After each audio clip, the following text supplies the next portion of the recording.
But what's hard is going, yo, yesterday I got nothing from working as hard as I could. Nothing happened from that. I'm gonna do the same thing again today, but I'm gonna try to go harder.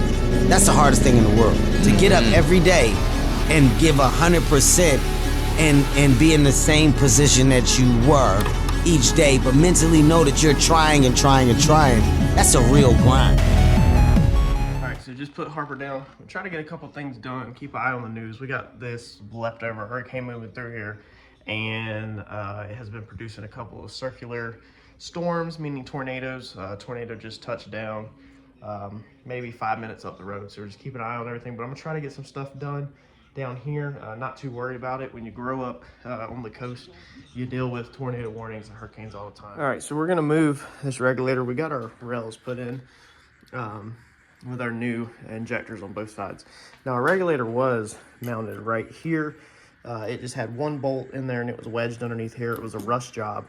What happened was it was tucked all up underneath there, way up in there, pretty much like up inside here. And you couldn't get to it, obviously, to mess with the leaks. Now I kept having a lot of leaks on this sensor and I got pissed off at the last minute. This was right before we took it to the dyno last time. I couldn't get it figured out. And I literally was just looking for a very quick place to put it up top.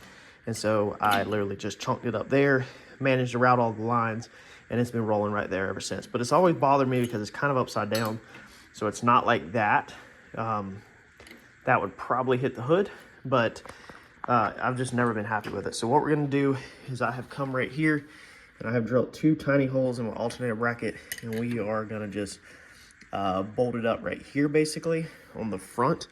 So it'll be on the front of the engine like normal, and it'll be nice and easy to get to, easy to monitor leaks, and we'll still be able to clear this thing. So I'm gonna get this thing bolted up and then figure out what lines I need.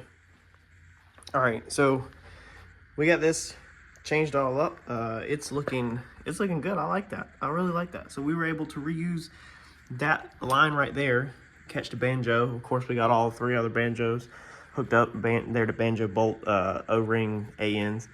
The only thing we don't have is this one to this one, because the current length of one we have won't reach our return line. If you remember, it come up the firewall, wedged between the motor and the firewall, up and over. You could see it, and then it laid across the top here. I really did not like it, but again, rush job. So this time, what I was able to do, being we've got rid of so much stuff in the front, is we were able to just come straight off of here and then run back. We're gonna zip tie this, but run back down around the motor, and then we'll be able to go right here, okay, and link up with our feed line, and then we'll zip tie them together. It's just laying in here right now. I gotta go under the car and unhook it up. But we'll be able to go and zip tie the feed and the return together. So if we ever unhook them, we should be able to unhook it here, pull it out, stick it in the wheel well, out of the way, drain bucket, done. So I really, really love that, because before it was just wedged between the motor and the firewall and just very unpleasant trying to get your hands back there. So this time we have successfully got all of our fuel connections out of the firewall, off the firewall. I think there's actually an NHRA rule against not having it on the firewall. Now, we're not teched. Everything we race is pretty much outlaw, but still it's nice to try to follow the rules whenever possible. So it's nice that now I meet the requirement. I'm pretty sure it's no connections near the firewall or something, within 6 inches or something. But before, we were just all over the freaking firewall. It was a disaster. But now we're not. So this thing is just slowly coming together better and better every single day, and I'm just really freaking loving it. The only thing I got to get connected is this one. So I'm about to call it a night and then go research on eBay. I know I can get a 25.5 inch line that matches this, the same exact setup. This is 20, no, this is 13 or 14. Let's see here. Yes, this is 14. So I can get a 25 inch one, but I'm not, it's like $55 plus like some shipping. So I'm not sure if financially it's the best bet. We might just end up running one straight in and follow this line and then cut down. I'm gonna go do that research and figure out financially what's the smartest thing. So by the end of this weekend, y'all, we should be pretty decent. We should be able to do the metal work in the trunk, and really make some progress on this thing. All right, Friday afternoon, just got home. We ordered a line for this. We were able to get the same line with the banjo style bolt. That should it should reach, so all that should look the same. Moved on down here as soon as I got home. I've actually done a ton of cleaning because this place was a freaking mess. Just little stuff everywhere. Pulled these out, so we're no longer using these. One of these were the old, let's see here, I think fan connection, and the other one was the old water pump connection, I believe, and then radiator pressure sensor for the pressure in the coolant. This will probably be relocated to the back so we can read pressure in the coolant system in case you're starting to lift a head gasket or anything. And went ahead and come in here and messed around with these lines. And I spent quite a bit of time in here just trying to get everything to lay out safely and correctly. Like I said, we were going to build a couple brackets, but we ended up not really having to. So we just zip tied this one right there and then arched it up over and then just put one zip tie actually through it right here of our shock mount. And you can see we've cut a little bit of rubber hose to just put around there because these little bolts right here on your shock sensor are kind of sharp on the other side, so I don't want these lines falling down and rubbing against them or anything.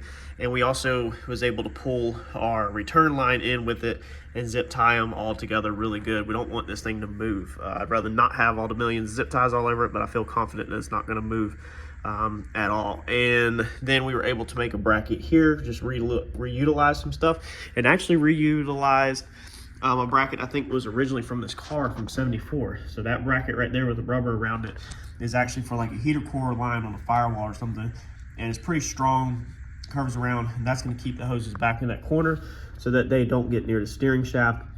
And then as you can see, they dive down underneath the car safely. So it ended up working out pretty good for us.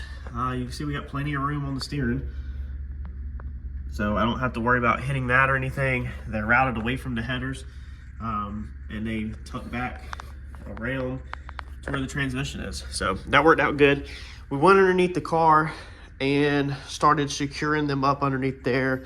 And I actually had put my filter, my inline filter on there, and I was actually in the process of making a bracket to put it up under the car. And then I did have a comment last week saying that the filter would slow down the gravity feed. Now, when I originally with Alky Diggers, he did not say anything about putting a filter between the fuel pump or the fuel cell and the pump, to just put one between the pump and the engine, okay, or the injectors. But that's kind of opposite of what we did with the electric pumps, because electric pump, you get one between the fuel cell and the pumps, and then one between the pumps and the injectors. That way you make sure there's nothing dirty going in the pump. You make sure the pump's not failing and putting anything dirty into your injector. So there's two filters, but it made 100% sense that if you put a filter in between there, it is going to slow down the gravity feed to a certain extent. So shout out to you for commenting on that, because I did reach out to Alky Diggers and I felt like that was correct, but I still wanted to just confirm. And I confirmed with them, and sure enough, that is correct. We don't need that filter. So I've ordered a -16 union to put together, and we'll go ahead and finish out our lines this weekend, but we just won't have them. We won't have them hooked up. Now, Kevin did send over the startup tune, so we are ready on the Holly side to put a tune in this car and fire it up. We still got to get methanol. We got to finish what we're doing, but I'm hoping that this Labor Day weekend that we'll be able to get a pretty good grasp on it. All right, so I tell you what, this whole Power Nation stuff and all that stuff on TV, I normally hate that stuff because it's so generic or whatever, but it is really good background noise. So the problem with YouTube is, like, there's a lot of good YouTube stuff, but then sometimes you just get in your funk where it's just all like, you just don't want to hear it. Like, for instance, like, I don't want to turn on videos of just cars just racing back to back to back to back. Like, I like to hear good stuff, but it's hard to find. That stuff works out perfect. Now, I wanted to move this clear view, probably, it was over here. And the reason why I was over here before is because we had a radiator in here. So we had an intercooler and a radiator, and we didn't have no room to put it up here in the front where it was easy to get to. So we sat it over there. We ran the lines down behind the rack to feed it, and then it jumped out of there. It ran up and around and jumped into there. But now we don't have none of that. So we're going to still keep our feed line because our area, I can't get under there right now. It'd be hard to show you. But if you remember where our inlet and outlet on the old side of our block, is and the sensor. We have 3 lines that come out of the factory thing. We have an inlet, an outlet, and a remote oil pressure sensor that feeds right off of the engine now, and that's worked flawlessly. So they have very precise bends and setups in these lines that took me a while to figure out to make everything clear around the steering shaft. So we want to just keep this line, and we want to keep this line, and then just move some stuff around up here and not have to change that, which works out fine because we've relocated this from here, moved it from here to right there, and then we'll be able to pretty much just zip tie this line up like this, and that will look fine to the engine limiter. I mean, you know, in a perfect world, I'd go back and redo it all, but try not exactly do that. So all we need to do now is make our line that comes out of our clear view that goes into our normal factory filter. And if you're new, if you recall, we added the clear view filter. You can see we actually have some metal in there, a little bit of stuff. Nothing looks alarming. We're gonna open this up and check it before we switch over to M1, but we added this just for that reason exactly right there, so that we can just monitor what the engine's doing, but we don't have to worry about not having that. Now we picked this up used for a deal, so this doesn't have the screw-on filter on the bottom. So normally on these clear views for like cars like this, you would have a screw-on filter on the bottom, but this one is the one that does not. So since I already had that, I literally just kept my remote filter and have 2 filters. This motor basically has 2 filters, so the oil should stay extremely clean in there. And then I think we're gonna put our water pump right over here in this area. So that's what we're working on right now, is just trying to figure out the best way to lay this out. Well, I have this perfect line. Where's it at? Right here. And I don't have the one fitting. You can see I have collected a lot of fittings from doing this. I always try to order 1 or 2 extras if I can afford it. You know, a lot of times I'll order what I need, but if I can get like a 2-pack for the same as 1, then I'll do it. I've got this one that changes from a 10 to a 12. So I got this side under control. We can take that one out right there, and we can change that over to our 12, and it would go, this Brown and Miller line would go like that, and it'd be freaking perfect. It would look so freaking good, and it'd be perfect. But I cannot get this changed over to a 12 unless I order that fitting. So now I'm in a dilemma where I don't know what I want to do, because I have a 10 literally right here, but it's not Brown and Miller. It's the steel line, you know, the heavier stuff. Now I can use this black side, this fitting, and then I have a 90 right there that would actually work fine. But then I'd have a steel line up here. Now I could put a braiding over it, but I really like this. But I guess I'm going to be cutting that 10 line so that I can just keep 10 to 10. And then I'll have to just make it look real snazzy since it's up here. We'll put a slip sleeve over it for like your wiring, and that will make it look real good, because all these combinations of different things, I can't step it up or down or nothing. I just don't have it. I don't have it. I mean, if I had, what was it, 1 flare, I think if I had 1 flare to flare union, then I can make it happen, but I don't have the correct size and that I need. So if you're buying stuff, it is very important to try whenever possible to get yourself as many, like these are all ORBs, to get yourself, these are all ORBs across here, and then these are like unions. These tie stuff together. So they're double ORBs or double flares, and then these are adapters, so like ORBs to ORB, I think, or no, ORBs to flares is what these are, ORBs to flares. So, and a couple 90s, but take my advice.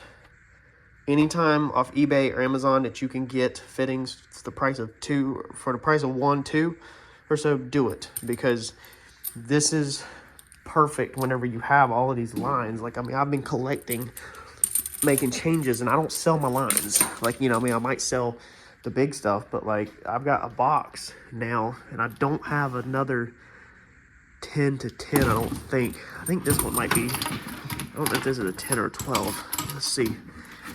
But it's so freaking stiff. I hate it.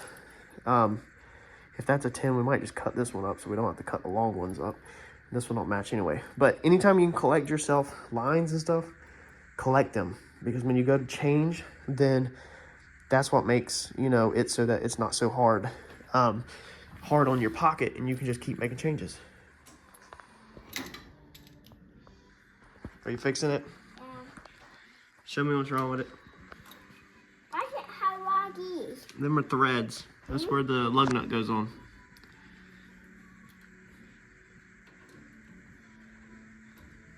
Do you got it fixed? Nope, not yet. Not yet, but you're working on it? Yeah. Good job. Why did it come? New line come in, the NASCAR line, so as you can see it goes around like that and then runs nice and neat with this one right here underneath there, and then ties into there. So we got that fixed, and this unit right here just turned out absolutely amazing. Like, I'm so much happier with how this thing is this time versus in the past. I'm so, like, it's just so much better. It's just we couldn't do that in the past because we had a line that was curving right here, and you couldn't really get anything there, and then we had the water neck through there, and you just wouldn't work.